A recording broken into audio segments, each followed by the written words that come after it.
Bueno, ahí me ven. ¿Ven la pantalla que estoy compartiendo? Sí, perfecto. Sí, sí, sí, se ve perfecto.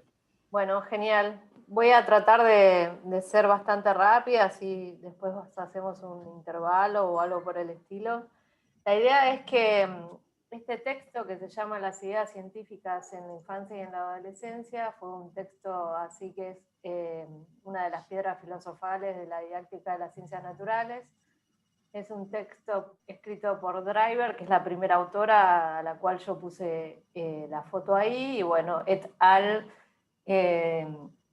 La idea es, Driver fue una de las pioneras en lo que fueron las ideas de los niños y adolescentes, más que nada en la física. Ella era profesora de física e investigadora de la Universidad de Leeds en el Reino Unido, en Inglaterra. Su nombre es Rosalind.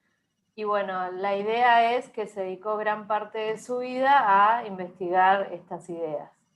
Lo que ella dice en este texto es que muchos niños y niñas llegan a las clases de ciencias naturales con ideas e interpretaciones de fenómenos que estudian, ¿no?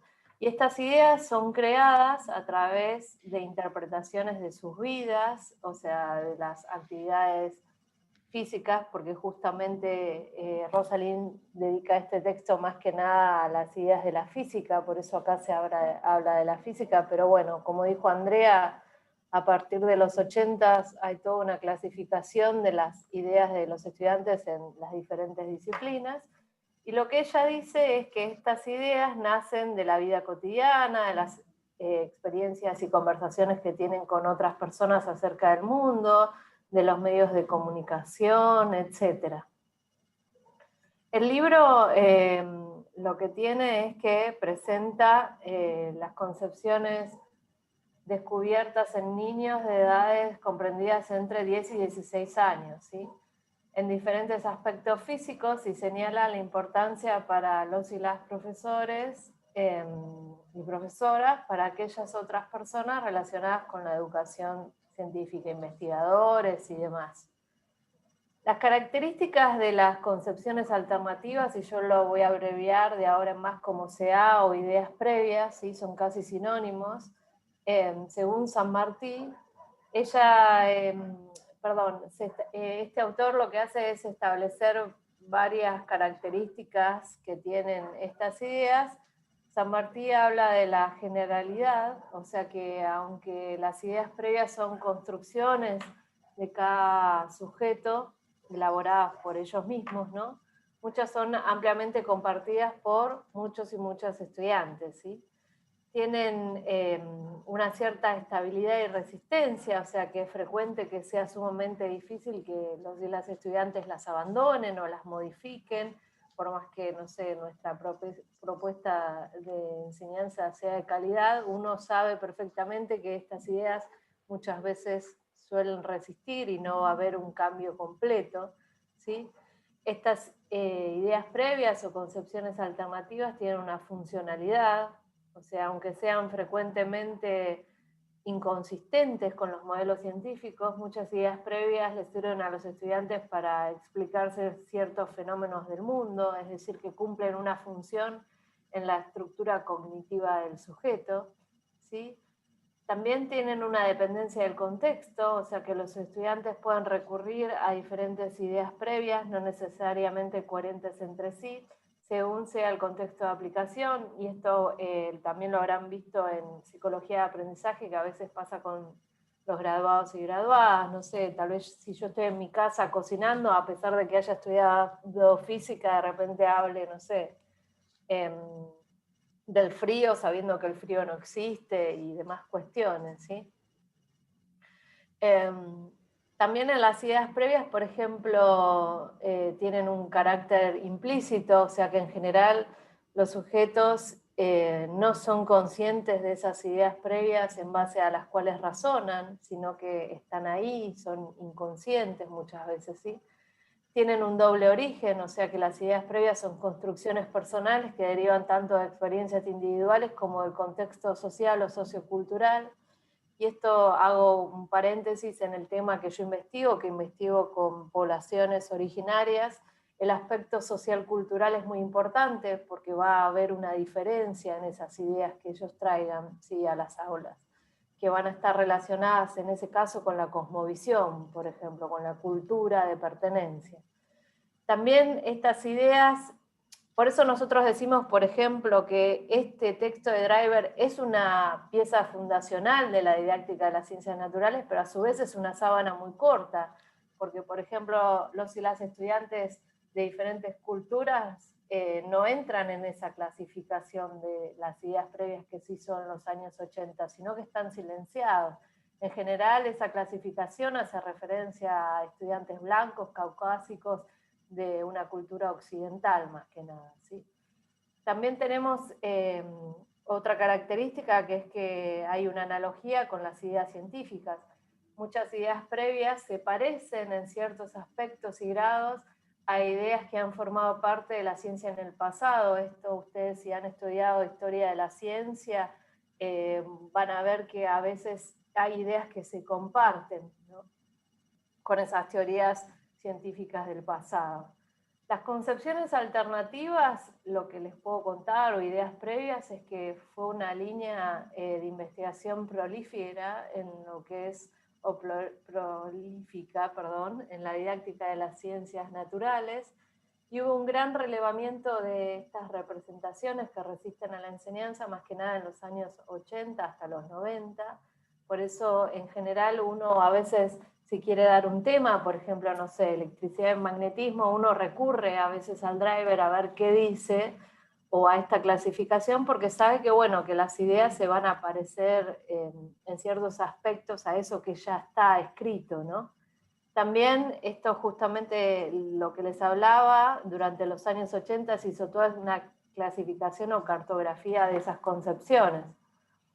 Entonces, lo que les puedo contar de las concepciones alternativas es que son importantes, por ejemplo, para el saber erudito, porque hay explicaciones que son funcionales y útiles para operar en el mundo, a pesar de que sean incorrectas o tengan errores, y en la enseñanza, que es lo que nos importa a nosotros, es que son útiles para ser explicadas o recabadas en una propuesta de enseñanza, ¿no? Si yo conozco las ideas que traen mis estudiantes al aula, bueno, podré formular una propuesta de enseñanza más potente, de forma tal de garantizar no solo una calidad de enseñanza mejor, sino, bueno, estar más próximos al aprendizaje.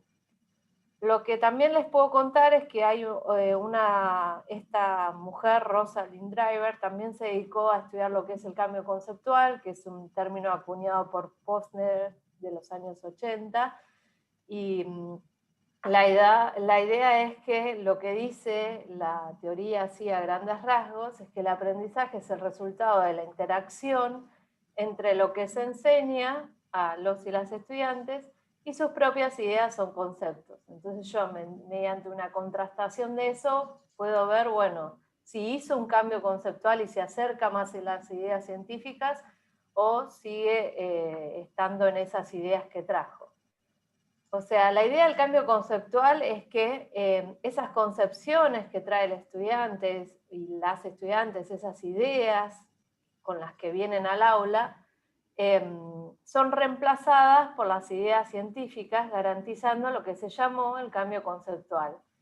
Esto es una analogía, por ejemplo, lo que pasa en el cambio con las teorías científicas, lo que llamó Kuhn, para los que han estudiado epistemología con Agustín, o historia de las ciencias. Por ejemplo, si yo tengo un paradigma de ciencia normal, de repente se produce una revolución científica y ese modelo científico es reemplazado por otro, ¿no? Por ejemplo, yo puedo hablar de la física de Newton, de repente ocurre una revolución científica, como por ejemplo lo fue la teoría de la relatividad general. Entonces nosotros sabemos que cuando nos acercamos a velocidades de la luz, la teoría de Newton deja de funcionar, ¿sí? Entonces ahí hay un cambio, ¿sí? Lo que dice la teoría del cambio conceptual también es que lo que pasa en los y las estudiantes es que hay una asimilación de esas ideas científicas que son acomodadas, ¿sí?, en sus cabezas de determinada forma, y de esa manera se produce una desconformidad intelectual, garantizando lo que es ese cambio conceptual, o sea, mediante un reemplazo o una integración jerárquica de los nuevos conocimientos, ¿sí? Pero en realidad lo que pasa, nosotros sabemos muy bien, es que muchas de esas ideas tienden a sobrevivir, o sea, sería muy naif pensar que hay un cambio conceptual del todo, ¿no? O sea, nosotros decimos que para nosotros el cambio conceptual es algo ideal, no existe, digamos, de esa forma. Lo que yo les puedo contar es lo que veo en investigación, es que la educación formal en general contribuye al desarrollo de una polifasia, de una cosmovisión. O sea, si yo tengo, por ejemplo, estudiantes que pertenecen a otras culturas o a poblaciones originarias, yo lo que veo es que hay cosas que se parecen a lo que dice la ciencia occidental, o tal vez estas ideas previas que están catalogadas por la didáctica de las ciencias naturales y tienen que ver con la cultura occidental. Y también hay otra parte que se parece a lo que es el sentido común, y si yo estoy con estudiantes de otra cultura, voy a ver cosas que se parecen a la cosmovisión, a los saberes ancestrales, a cosas que están ahí dando vueltas que no fueron tan catalogadas, ¿no?, por la didáctica de las ciencias naturales. Entonces, esta polifasia de la cosmovisión es lo que provee la base sobre la cual los esquemas cognitivos son construidos durante el proceso de aprendizaje, ¿sí? Es como si sería la base, y a partir de ahí, bueno, aprendo de alguna manera o no. Y con eso voy a dejar ahí, y acá hago autobombo, si ustedes quieren ver un poco más tal vez de lo que yo hago con indígenas y demás que tal vez no están conocidos, pueden buscarme a través de mi perfil de academia.edu o ResearchGate, y bueno, ahí hay varias cosas sobre las ideas de estudiantes indígenas que muchas veces no se parecen tanto a las que traen los estudiantes occidentales. Y bueno, también está mi libro, ese es el libro de mi tesis, se llama Aportes a la Educación Intercultural Bilingüe, donde cuento un poco sobre las ideas de estos estudiantes sobre las estrellas. Así que bueno, y dejo ahí para no aburrir. Muchas gracias. Si en algún momento les interesa, les sugiero que le escriban a Sherry, que hace